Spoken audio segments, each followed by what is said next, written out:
En este curso descubrirás por qué Platform.io se ha convertido en la herramienta favorita de desarrolladores exigentes, dejando atrás las limitaciones del Arduino IDE. Te enseñaré paso a paso a instalar y configurar todo lo que necesitas, tanto en Windows como en Linux, para que empieces a trabajar en cuestión de minutos. Luego crearemos juntos un proyecto real, recopilaremos datos y los enviaremos a la plataforma de Blink, desde un ESP32, todo gestionado íntegramente con Platform.io. Quédate hasta el final y dominarás desde cero el flujo completo de trabajo, acelerando tus desarrollos y abriendo el mundo de posibilidades en IoT.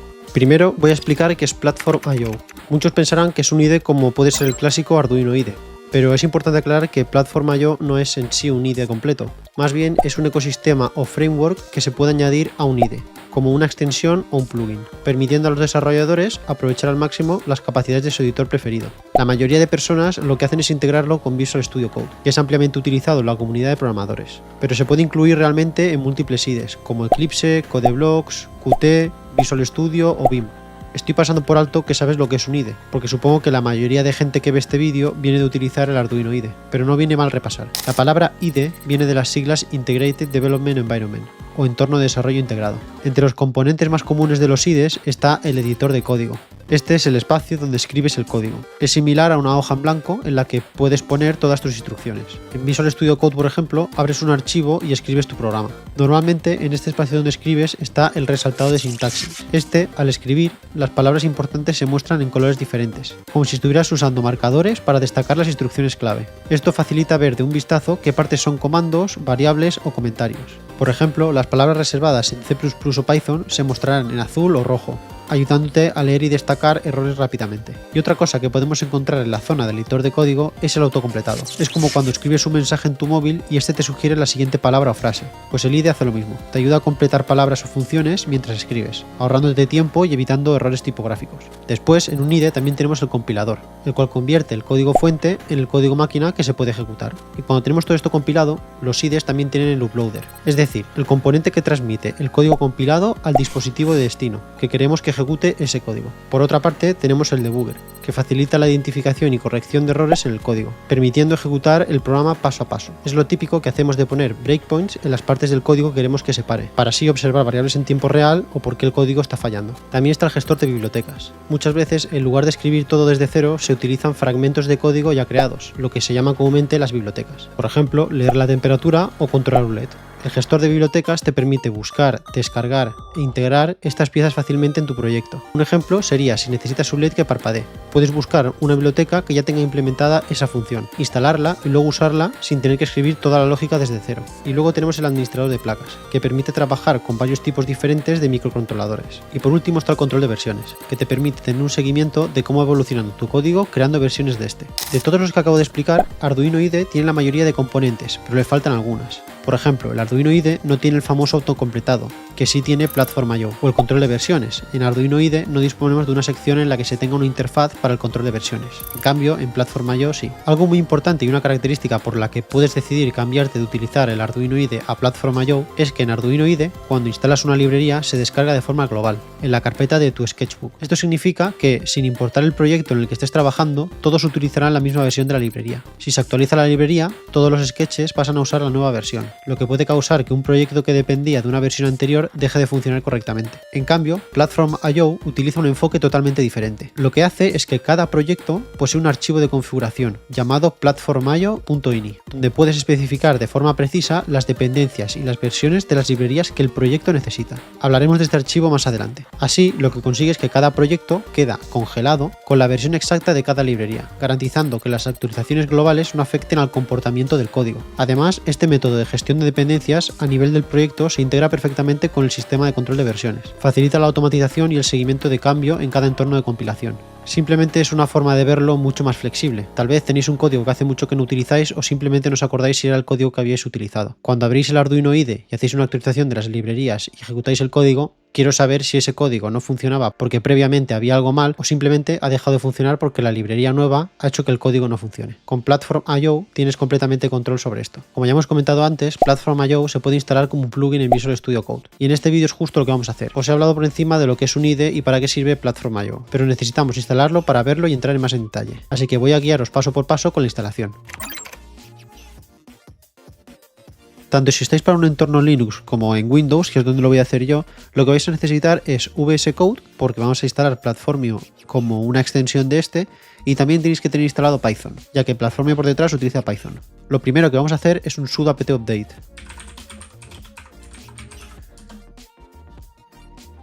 Seguido de esto, haremos un sudo apt upgrade. Le damos a yes. Una vez está todo actualizado, vamos a hacer un clear para que quede todo más limpio y vamos a hacer el siguiente comando para instalar Python, que va a ser sudo apt install Python 3. Como veis ha sido muy rápido, entonces lo que podemos hacer para comprobar que la instalación ha sido correcta es hacer Python 3 -- versión y nos dará la versión que se ha instalado, en este caso la 3.8.10. Con Python instalado, el siguiente paso sería instalar VS Code. Para ello podemos hacerlo de dos maneras. Lo primero sería utilizando el comando sudo snap install code -- y ya quedaría instalado. Después de poner ese comando, lo que veréis es que tenéis aquí VS Code instalado, como veis en la parte de abajo.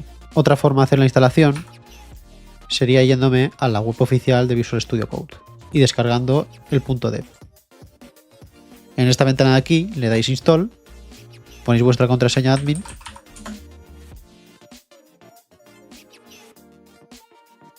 y os quedará instalado correctamente. Con esto ya tendríamos tanto Python como VS Code. Vamos a ver cómo hacerlo en Windows. En Windows tendremos que hacer lo mismo, necesitamos instalar Python y luego también instalar VS Code. Por lo tanto, lo más fácil sería irnos a nuestro navegador y buscar Python. Seguramente os aparecerá el botón de instalar para Windows como el primer botón que hay. Le dais a Download, lo guardáis en vuestras descargas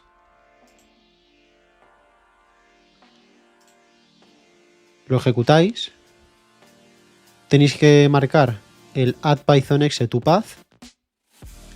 Acordaos de marcar esto, es bastante importante, y le das a Install Now.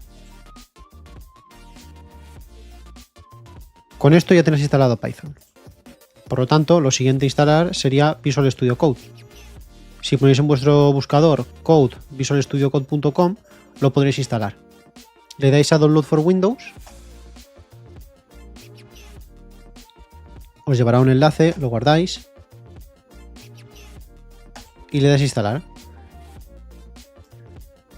Os saldrá este cuadro de aquí, le dais acepto el acuerdo, siguiente, siguiente, siguiente. Vigilad que tenéis el agregar a path también con un check. Siguiente, instalar.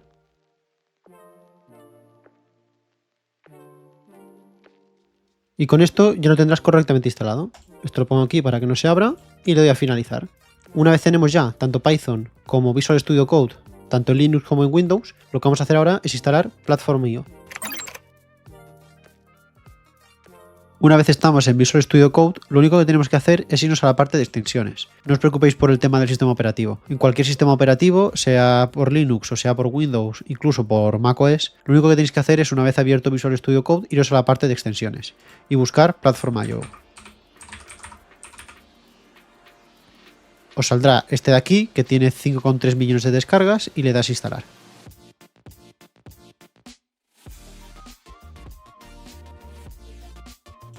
Una vez instalado, os aparecerá en las pestañas de aquí donde estaba la de extensiones, la nueva de Platform.io. Si le dais aquí, le podéis dar al botón de Open y os saldrá la interfaz ya de Platform.io, en el que, bueno, aquí ya procederemos a ver todo lo que hay, pero la instalación ya la tenemos hecha.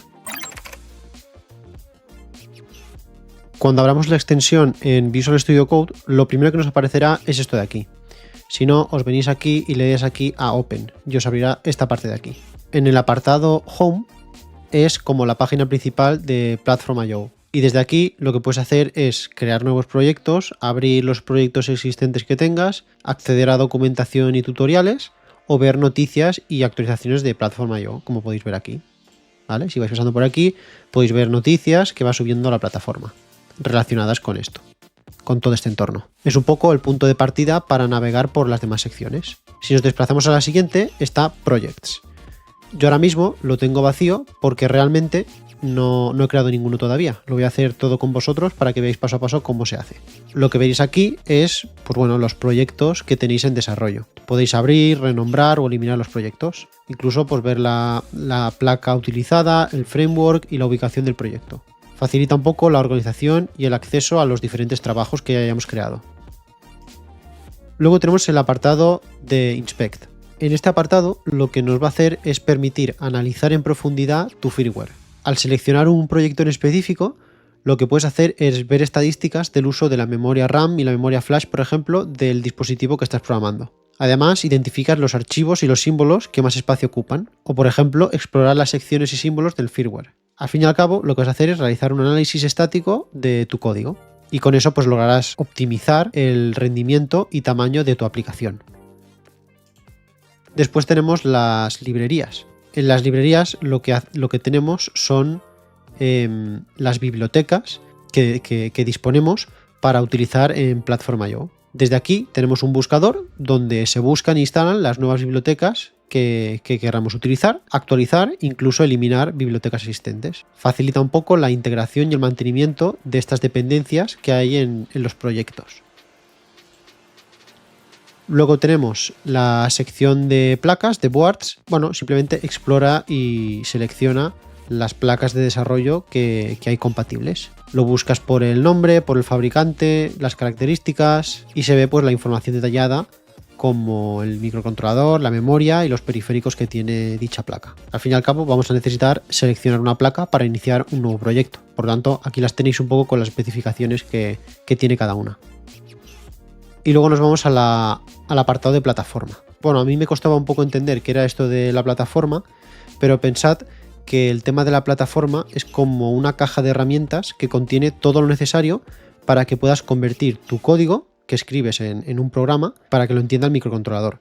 Imagina que es un poco el recetario que te dice cómo compilar, es decir, convertir ese código en instrucciones y subirlo, es decir, instalarlo, el programa a ese dispositivo. Lo que hace la sección de plataforma es agrupar los recursos específicos de cada tipo de microcontrolador, como por ejemplo el ESP32 o el Arduino Uno, para que cada plataforma traiga consigo el compilador, las configuraciones y las instrucciones para traducir ese código a un lenguaje que el microcontrolador pueda entender. Y luego permite cargar ese código al dispositivo a través de las herramientas adecuadas. Para hacerlo un poco más técnico, al fin y al cabo lo que vamos a ver aquí es un conjunto integrado que incluye lo que se llama toolchain. Es decir, dentro del toolchain lo que vamos a encontrar son los compiladores, enlazadores y demás herramientas de construcción, scripts de construcción, configuraciones predeterminadas para una familia de microcontroladores o un fabricante. ¿Qué significa esto? Pues al seleccionar una plataforma en tu proyecto, que se define desde el archivo platform.io.ini, que lo veremos después lo que es esto, automáticamente se utilizan las herramientas y las configuraciones para compilar ese código y gestionar las dependencias y finalmente subir el firmware al hardware específico.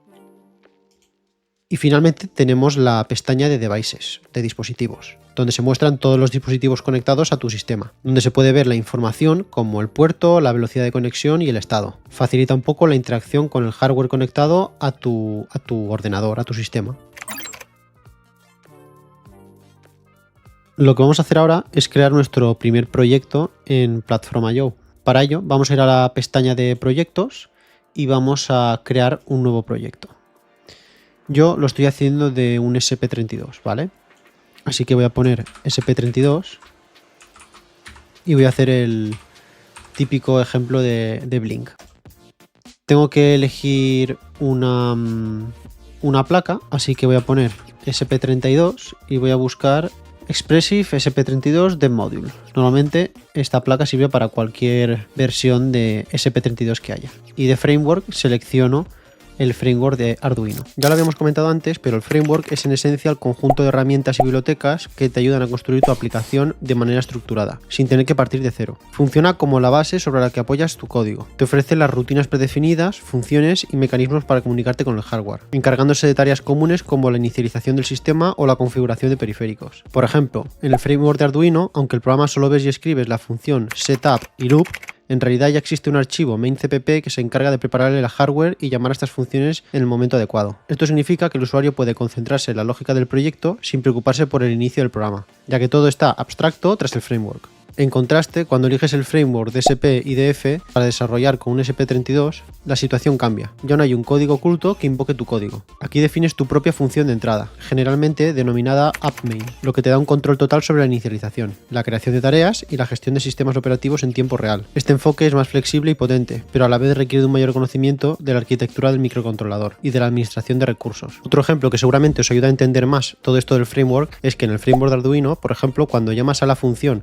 digitalRead, que seguro que habéis utilizado en vuestros proyectos, la función se encarga de leer el estado del pin digital de manera directa y sencilla, sin que tengas que preocuparte por la configuración específica del hardware. Esa abstracción realmente oculta muchos detalles, de modo que para el usuario se siente como una función plug and play. En cambio, en SP-IDF no existe la función digitalRead. En lugar de ello, tienes que usar el GPIO getLevel, pero antes de poder usarla es necesario configurar el pin usando GPIO config, definiendo el modo de operación, el pull up y pull down y otros parámetros. Esto implica que en SP-IDF tú eres el responsable de preparar el entorno de cada pin, lo que te da mayor control, aunque también te exige más trabajo manual. Otro ejemplo de diferencia es el manejo de los tiempos. En el framework de Arduino puedes llamar simplemente a delay para pausar la ejecución durante un número de milisegundos, sin preocuparte por el sistema operativo. Sin embargo, en SP-IDF, dado que se ejecuta sobre free RTOs, es más común utilizar vtask delay, que pausa la tarea en función de los tics del sistema, integrándose con la multitarea y permitiendo que otras tareas se ejecuten durante la espera.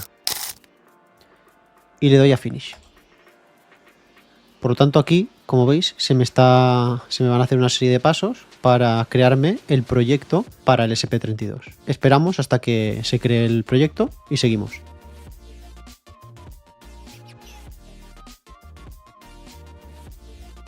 Como veis, ya me ha creado el proyecto.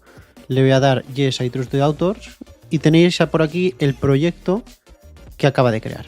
Tenemos varias pestañas y vamos a ver cada una de ellas lo que hace. Bueno, empecemos por el primer archivo, que puede ser uno de los más importantes que haya en todo el proyecto, que es este que veis aquí de platform.io.ini. Es el archivo de configuración principal del proyecto. En él lo que se va a indicar es la plataforma de la que ya hemos hablado en la pestaña de plataforma. Recordad todo el tema de la toolchain, de cómo se va a compilar el proyecto, se va a instalar el microcontrolador. Todas esas especificaciones y configuración se están cogiendo de la plataforma de Espressif32, que al seleccionar nuestra placa, que lo tenéis aquí, la board, la placa que hemos escogido al crear el proyecto, que es la de SP32 de Module, ha cogido ya la plataforma necesaria para hacer todo el tema de la compilación. Y el framework ha cogido el de Arduino, que también lo hemos seleccionado al crear el proyecto. Como veis, realmente esto de aquí ya lo hemos hecho cuando lo hemos seleccionado nosotros cuando hemos creado el proyecto. Y lo que va a hacer en este archivo, vamos a ver pues las librerías, los frameworks que se van a utilizar, cómo se va a subir el firmware. Y otra cosa muy interesante es que podemos tener múltiples entornos dentro de este mismo archivo. Por ejemplo, aquí tenemos el entorno de SP32 de Module, pero podemos tener otro entorno diferente, ¿vale? Que estaría, por ejemplo, aquí abajo, que fuese del SP8266 y sería otro entorno en un mismo archivo para cargarlo en distintos microcontroladores. ¿Ok?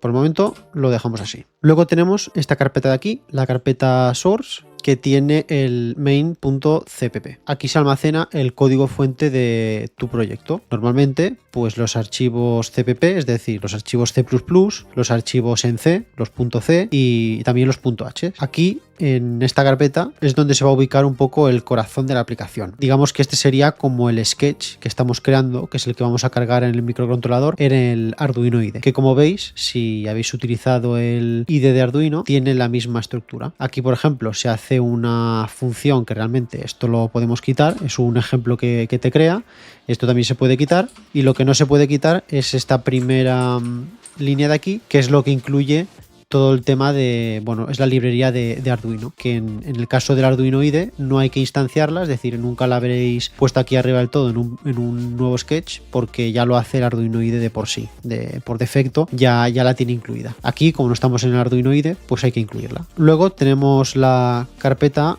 include. Esta carpeta es donde vas a guardar los archivos de cabecera, los típicos archivos .h o .hpp. ¿Para qué sirve? Pues bueno, para organizar tus propias librerías o componentes que luego incluyes desde la carpeta de source. Por ejemplo, si tienes un módulo que maneja sensores, puedes ponerlo en esta carpeta poniendo un archivo sensores.h con las definiciones y los prototipos de funciones, de modo que luego lo incluyas en tu main cpp con el include sensors.h. Luego, otra carpeta es la carpeta lib. Esta no tiene mucho misterio, es la sección para bibliotecas personalizadas que quieras mantener dentro de tu proyecto. En lugar de instalarlas de forma global o mediante el gestor de librerías de Platform.io, lo que puedes hacer es incluirlas desde aquí. Si vas a descargar o desarrollar librerías propias, las colocas aquí para que Platform.io las reconozca y las compile junto con tu proyecto.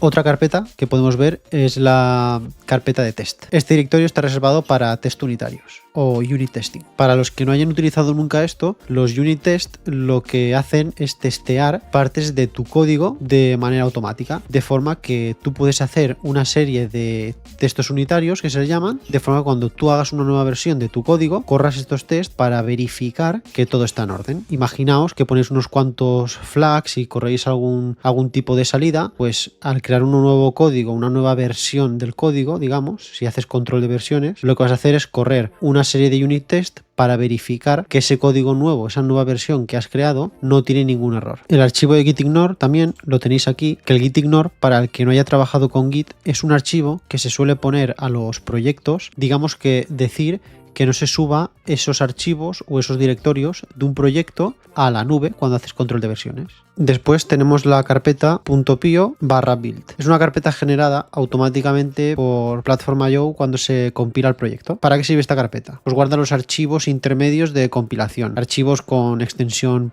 .o, .elf, etc. Lo que se hace es almacenar subcarpetas correspondientes a cada entorno configurado en el archivo que ya hemos visto de platform.io.ini. Es decir, en nuestra carpeta pio está la sección .pio/build/sp32d. ¿Por qué? Porque nosotros tenemos un entorno de sp32d. Por lo tanto, obviamente se nos ha creado la carpeta correspondiente con su archivo idedata.json, que vamos a ver lo que hay aquí dentro. Como veis, hay un montón de líneas de código, pero realmente es un JSON. Para que esto se vea mucho mejor y podamos entenderlo, podemos hacer clic derecho y Format Document. Y así lo entendemos mucho mejor. Si a vosotros no nos sale o nos deja, por defecto creo que Visual Studio Code ya lo hace, pero si queréis verlo tal y como me sale a mí, yo tengo instalado una extensión que se llama Prettier. Esta de aquí, ¿vale? Yo la tengo instalado y hace que me salga, bueno, con estos colores y de esta forma. Igualmente creo que vosotros, si ponéis Format Document, os dejará igualmente. Para el que no esté acostumbrado a este tipo de archivos, un archivo .json no deja de tener una key, una llave y un valor a esa llave. Esta key normalmente es un parámetro que tiene diferentes valores, por lo tanto se le da el valor que deseamos en esta nueva sección, ¿no? Después de los dos puntos, pues se le pone el valor. En este caso, aquí tenemos la clave build type, que tiene el valor de release. ¿Qué es esto de build type? Pues es el tipo de compilación que se suele hacer. En este caso está puesto que el tipo de compilación va a ser en release. Podemos tenerlo como release o como modo de depuración. Release, este tipo lo que va a hacer es compilar el código de forma, digamos, más óptima, ya que lo que hace es eliminar el código muerto y mejorar la gestión de memoria. Muchos de los datos extra, como símbolos o información de variables, lo que hace es eliminarse para reducir el tamaño del binario y mejorar la velocidad de la ejecución. Y por contraparte está el modo debug, modo depuración, que lo que hace es justo lo contrario, es decir, incluye todos estos nombres de funciones, variables, cosas extra para que el código no sea tan óptimo, pero tenga mucha más información. Luego tenemos el env, que como veis es el entorno que tenemos aquí, que le damos el nombre de sp32d, pues aquí indicamos que para compilar estamos utilizando este entorno. Es decir, lo que va a hacer es coger este entorno de aquí, irse aquí y ver qué valores tienen esto de aquí para coger la información y compilarse. Luego tenemos el tema de las bibliotecas. Como veis, yo os he dicho antes, aquí tenemos la carpeta lib, que justamente es este de aquí. Es decir, estamos donde yo tengo instalado Platform.io en proyectos. El proyecto es sp32 blink, que es el nombre que le he puesto, y la carpeta lib. Es decir, está incluyendo las librerías que yo he incluido aquí personalizadas. Pero aparte de eso, lo que está haciendo es también coger las librerías que nos instalamos en nuestro entorno de aquí, de librerías, las que nos hemos instalado. También está cogiendo esas de ahí, ¿vale? Y aquí es lo que está poniendo pues las rutas de esas librerías. Voy a ir cogiendo esto así para que no nos vayamos liando. Aquí en Defines lo que se hace es listar todas las macros definidas para la compilación. Estas, bueno, incluyen parámetros del framework, de la versión de Arduino, configuraciones específicas para el ESP32 y otras constantes. En includes lo que vamos a tener es una agrupación de las rutas, es decir, los directorios, que se usarán para buscar los archivos de cabecera o los headers, donde dentro de él tenemos la key build, donde se encuentra un listado de directorios que, bueno, abarcan desde carpetas propias del proyecto, por ejemplo el include, este de aquí, el source, donde tenemos el código, directorios del framework de Arduino para el ESP32, que contienen las librerías y las definiciones necesarias, directorios internos de la toolchain y otros componentes críticos de la pila de software utilizado. Luego, si hacemos esto así, tenemos compat.lib, que compat.lib lo que tiene es rutas a las librerías que Platform.io considera necesarias para mantener la compatibilidad con diferentes módulos o funciones del framework. Esto puede incluir pues desde manejo de Wi-Fi, Bluetooth, entre otras. Y finalmente tenemos la configuración de la toolchain, donde se están listando las rutas que apuntan a las bibliotecas y archivos de cabecera del toolchain específico para el microcontrolador. En este caso es la toolchain para el ESP32 basado en Extensa. Esto incluye rutas a compiladores, enlazadores y otros componentes críticos del proceso de compilación que permiten traducir el código fuente al código binario ejecutable. Aquí tenemos los CC flags y CXX flags. Estos contienen las opciones o flags que se pasan al compilador de C y de C++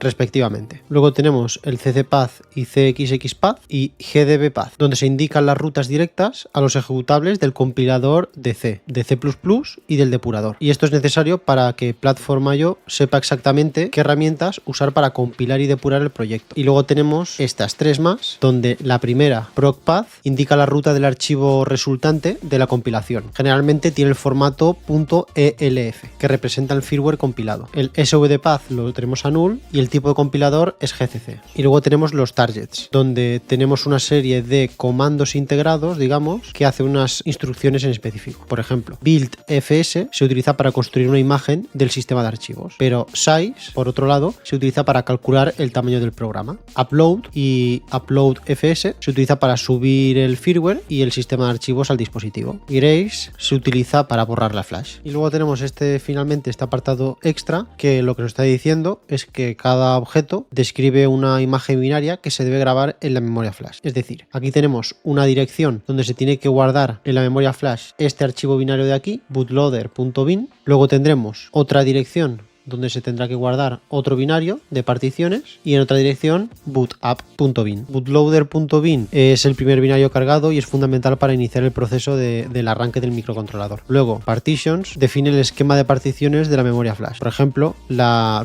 división entre el área del bootloader, la aplicación, el sistema de archivos, etc. Y finalmente, la dirección donde se carga el bootup, que este archivo suele ser parte del proceso de arranque, proporcionando una capa inicial para complementar el bootloader. Con eso ya tenemos todo del archivo y de data.json. Como os he dicho antes, este archivo, si queremos un poco limpiar el proyecto y volver a compilar, podemos borrarlo y se volverá a generar cuando se compile el programa. Con esto ya tenemos todo lo que os quería enseñar de este archivo y de data.json. Aparte de los archivos que veis en esta zona de la izquierda, también tenemos unos botones que se han generado en la parte de abajo de Visual Studio Code. El icono aquí de la casa lo único que hace es llevarnos al menú de Platform.io, ¿vale? Esta parte de aquí. Este check es para buildear el código que hemos generado en nuestro main.cpp. Es decir, vamos a escribir nuestro código aquí y normalmente le daremos a este check para buildear y para verificar que no hay ningún error. Una vez hemos verificado que no hay ningún error, esto es un poco semejante a lo que haces en el Arduino IDE, ¿no? Verificas en el check y luego en la flecha de aquí cargas el programa. Este icono de la basura lo que hace es un clean de Platform.io también tenemos la parte de los test unitarios y también el botón de Serial Monitor, tal y como tenemos en el Arduino IDE, ¿no? Pues nuestro monitor serial donde vamos a ver lo que está sucediendo en nuestro programa. Luego también tenemos aquí para generar una terminal por si queremos ejecutar una serie de comandos. También podemos cambiar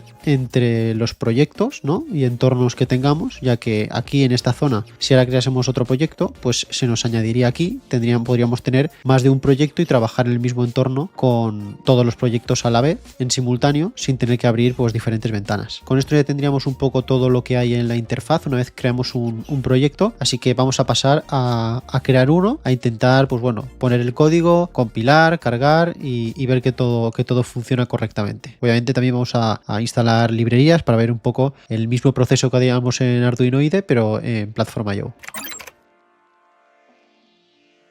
Lo primero de todo, vamos a hacer un ejemplo con la plataforma Blink, como ya habíamos puesto un poco en el nombre. Para quien no lo sepa, es una plataforma IoT muy conocida en el que, pues bueno, podéis generar una serie de dispositivos en los que, pues mediante el microcontrolador que tengáis, por ejemplo un SP32 en mi caso, mandar esos datos de sensores a la nube de Blink y entonces mostrarlo en un dashboard. Por lo tanto, este sería un escenario normal de IoT en el que se capturan datos de sensores y se envían a una plataforma, y lo vamos a hacer en vez de el Arduino IDE como normalmente se suele hacer, pues con Platform.io, para que veáis que realmente es igual, ¿no? Simplemente es otra interfaz y se verán una serie de cosas que no se ven en Arduino IDE, pero es muy parecido. El primer paso es el tema de instalar las librerías, ¿no? Tal y como hacemos en Arduino IDE, instalamos las librerías mediante normalmente el botón del gestor de bibliotecas. Aquí nos iremos a la pestaña de librerías y vamos a buscar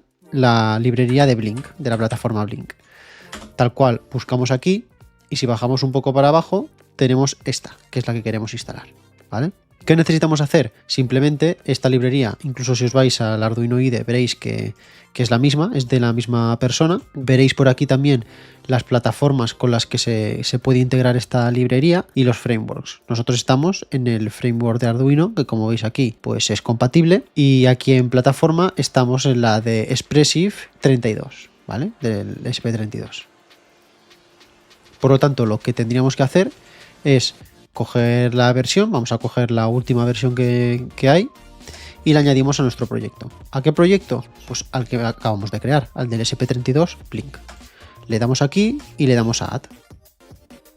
Lo que va a hacer es añadirlo y directamente te va a enviar a platform.io.ini, que como hablamos antes, es el archivo de configuración. Y como veis, sin yo poner nada, directamente se ha escrito que este proyecto en el entorno del SP32 Dev Module se necesita la librería, la dependencia de Blink, de la versión 1.3.2, que es la que he seleccionado cuando le he dado añadir. Por lo tanto, ya tendríamos aquí la librería añadida. Luego, ¿qué nos queda? Pues bueno, nos queda como tal programar, ¿no? Yo ya tengo un ejemplo preparado por aquí que voy a añadir y paso a explicarlo. Vale, es un ejemplo muy sencillo. Como ya dijimos, la primera línea, la librería de Arduino, que en Arduino IDE ya la tiene puesto de default, pero aquí hay que ponerla. Por lo tanto, normalmente si veis algún proyecto por ahí, algún código por internet, chequead que tenéis, aparte del código que cogéis, pues la primera línea con el include de Arduino. Luego se pone aquí un token para la autorización del envío de datos a Blink, y aquí pues bueno, el nombre del proyecto que he creado en Blink. Esto te lo da directamente Blink, no hay que hacer nada. Se incluyen las librerías de Wi-Fi que no he tenido que instalar, que ya vienen puestas, y la de Blink. Si no hacéis lo de la instalación de la librería de Blink como hemos hecho ahora, pues bueno, aquí os aparecería marcado como que no la tenéis instalada. Luego se pone un timer, tenéis que conectarte a una red Wi-Fi, y yo lo que he hecho aquí es una temperatura simulada, ¿vale?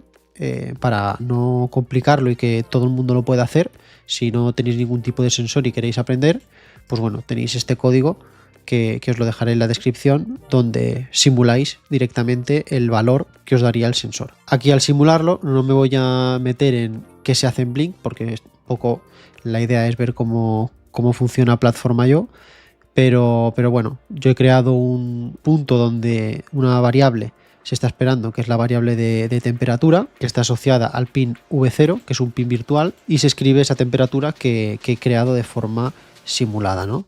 Con un dato random. Y luego por aquí tenéis pues la conexión con la plataforma de Blink, que se hace mediante el token de autorización y pues nuestro Wi-Fi que tenemos aquí con el nombre, el SSID y la contraseña del Wi-Fi. Y luego pues bueno, se hace simplemente una escritura a la plataforma cada 10 segundos. Tengo aquí cambiado, antes había menos, pero he probado a abrirle más.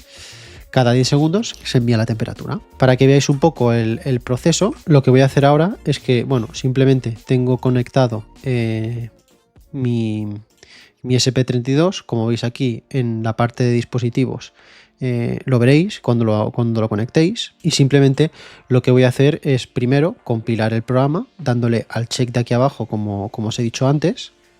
Compilo el programa para verificar que está todo ok y no hay ningún problema.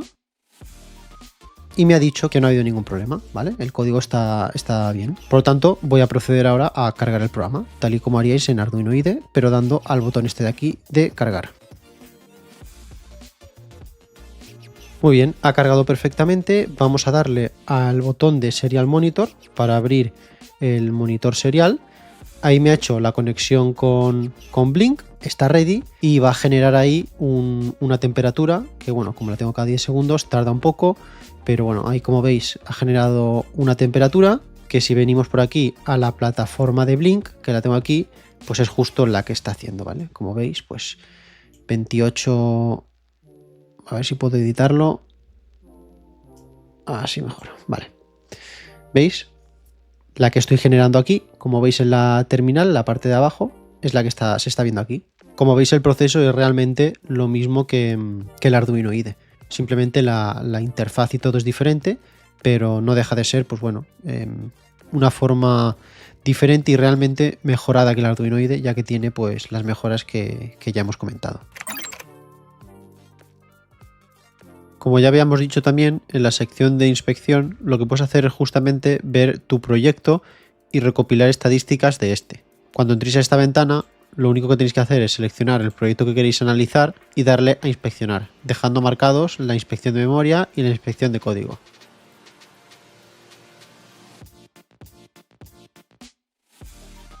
Una vez finalizada la inspección, veréis una serie de estadísticas que os pone la propia plataforma de Platform.io. Como podéis ver, aquí hay 3 medidores circulares, donde el primero te indica que se está usando el 14% de la RAM disponible en el SP32, unos 44,9 kilobytes de los 320 que tiene el SP32, otro medidor que indica un 60% de uso de la memoria flash, 769,8 kilobytes del total de 1 megabyte que tiene, y después te dice que ha encontrado 44 defectos. Esto va asociado a la parte que hemos hecho de inspección del código. Luego también lo que hace es generarnos aquí una tabla con los 5 ficheros que más ocupan espacio en la imagen final. El archivo con mayor peso aparece como unknown, lo que suele indicar código compilado o secciones ligadas de forma estática. En segundo lugar está la implementación de VF-printf de la newlib, que suele ser muy pesada. Por otro lado, la otra tabla de los 5 símbolos, funciones o datos que más ocupan espacio en la flash. Aquí se refleja de nuevo la sobrecarga de printf. Luego también tenemos la inspección de los defectos. Un resumen de los 44 defectos clasificados por componente y severidad. En este caso, todos son low, y como veis la mayoría de los avisos provienen de la librería de Blink. Tan solo 2 provienen de nuestro archivo que hemos programado, del archivo que está dentro del directorio de source. Aquí a la derecha, en la sección de Top Defects, aparecen los mensajes de defecto más frecuentes. Muestran sugerencias de estilo y buenas prácticas en C++. En general, esta sección es una buena herramienta si quieres optimizar mucho más tu código. Es bastante útil y os recomiendo que le echéis un vistazo. Otro factor también muy importante y que realmente si venís del Arduino IDE os va a chocar un poco es el tema de la velocidad del monitor serial, los baudios. Tal vez algunos de vosotros tenéis como velocidad 115.200, que es muy habitual en proyectos. Lo normal es que si tenéis un proyecto en el que tenéis esta velocidad, vamos a probar ahora a cargarlo. Probablemente lo que veréis sea esto de aquí, van a aparecer símbolos porque el monitor serial no coincide con la velocidad que estáis poniendo en el código. En Arduino IDE lo más sencillo era simplemente tenéis un desplegable donde seleccionabas la velocidad y de esta forma ya lo cambiabais. Pero como veis aquí no hay ningún desplegable que os facilite hacer eso. Por lo tanto, seguramente muchos de vosotros tengáis esa pregunta, ¿no? ¿Cómo puedo cambiarlo? Porque por terminal no me está dejando. La respuesta es, y para que veáis la importancia, del archivo de platformio.ini. Aquí realmente lo único que tenemos que hacer para solucionar esto es poner una nueva propiedad, que es monitor speed. Como veis aquí, esto es el famoso autocompletado que ya dije y expliqué en la teoría. En el Arduino IDE, cuando ponéis alguna palabra, no lo autocompleta. En cambio aquí en Visual Studio Code, en Platformio, tenéis un poco todas las propiedades y el código que podéis poner. De forma que os asiste y os ayuda y es mucho más fácil. Lo único que tengo que hacer es seleccionar monitor speed y ponerle el valor que estamos buscando. 115.200. Y guardamos con control S. Ahora al darle otra vez al monitor serial, como veis, ya aparecen los datos. No hace falta ni que lo carguéis. Simplemente con cambiar eso de ahí y darle a control S, Platformio ya lo detecta y cerráis el monitor serial y lo volvéis a abrir y ya os aparece bien, os aparecen los datos. Te dejo por aquí otros cursos para que sigas aprendiendo y formándote en IoT. Espero que te sirvan y nos vemos en el siguiente.